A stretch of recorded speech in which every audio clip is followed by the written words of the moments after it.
Have you ever noticed that when life gets hard, one of the first thoughts that comes to mind is, God, where are you? Maybe you've prayed for healing, but the sickness remains. Maybe you've asked for a breakthrough, but the doors stay closed. Maybe you've been faithful, yet life still feels heavy. If that's where you are today, I want to encourage you with one simple truth. God remains. Hardship does not mean God has abandoned you. In fact, some of the greatest stories in the Bible happened in the middle of hardship, not after it. Joseph was betrayed by his own brothers, sold into slavery, and forgotten in prison. Yet God remained with him. Daniel was thrown into a lion's den. God remained with him. Shadrach, Meshach, and Abednego were thrown into a fiery furnace. God didn't keep them out of the fire. He met them in it. God is working even when everything seemed lost. Maybe you're walking through your own difficult season right now. Maybe you're carrying pain that no one else knows about.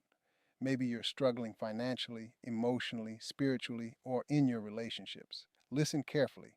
Just because you can't see God working doesn't mean He isn't working. Faith isn't believing only when everything is going well. Faith is trusting that God is still present when life doesn't make sense. Isaiah 43:2 says, "When you pass through the waters, I will be with you. And when you pass through the rivers, they shall not overwhelm you. When you walk through the fire, you shall not be burned." Notice what God says. He doesn't say, if hardship comes. He says, when. Hardship is part of life, but so is God's presence. Your circumstances may change slowly, but God's character never changes. He is still faithful. He is still good. He is still your refuge. He is still your strength.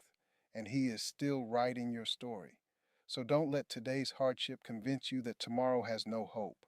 Hold on. Keep praying. Keep believing. Keep trusting. Because the same God who has carried His people through every generation is carrying you today. No matter what you're facing, God remains. God is not only changing what's around you, He's also changing what's within you.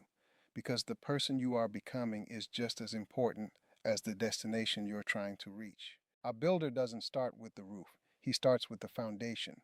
The deeper the foundation, the stronger the building. In the same way, God is laying a foundation in your life that no storm will be able to destroy. Every challenge, every disappointment, every closed door, every season of waiting, none of it is wasted. God is using it to shape your character, strengthen your faith, and prepare you for the calling He has placed on your life. The Bible says in James 1:2-4, "Consider it pure joy whenever you face trials, because the testing of your faith produces perseverance. Let perseverance finish its work so that you may be mature and complete, lacking nothing." Notice that trials are not meant to break you, they are meant to build you.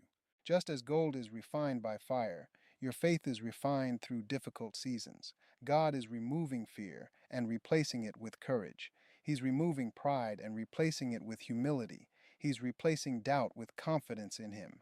He's teaching you to trust Him, not just when life is easy, but when life is uncertain. Don't despise the season you're in. Construction sites are often messy. They're noisy. They're inconvenient. But when the work is finished, the beauty of the structure makes every stage of the process worthwhile.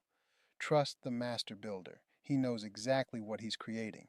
And when he's finished, you'll be able to look back and realize that every season had a purpose. A man who knows his God-given purpose walks with confidence. He stands firm in adversity.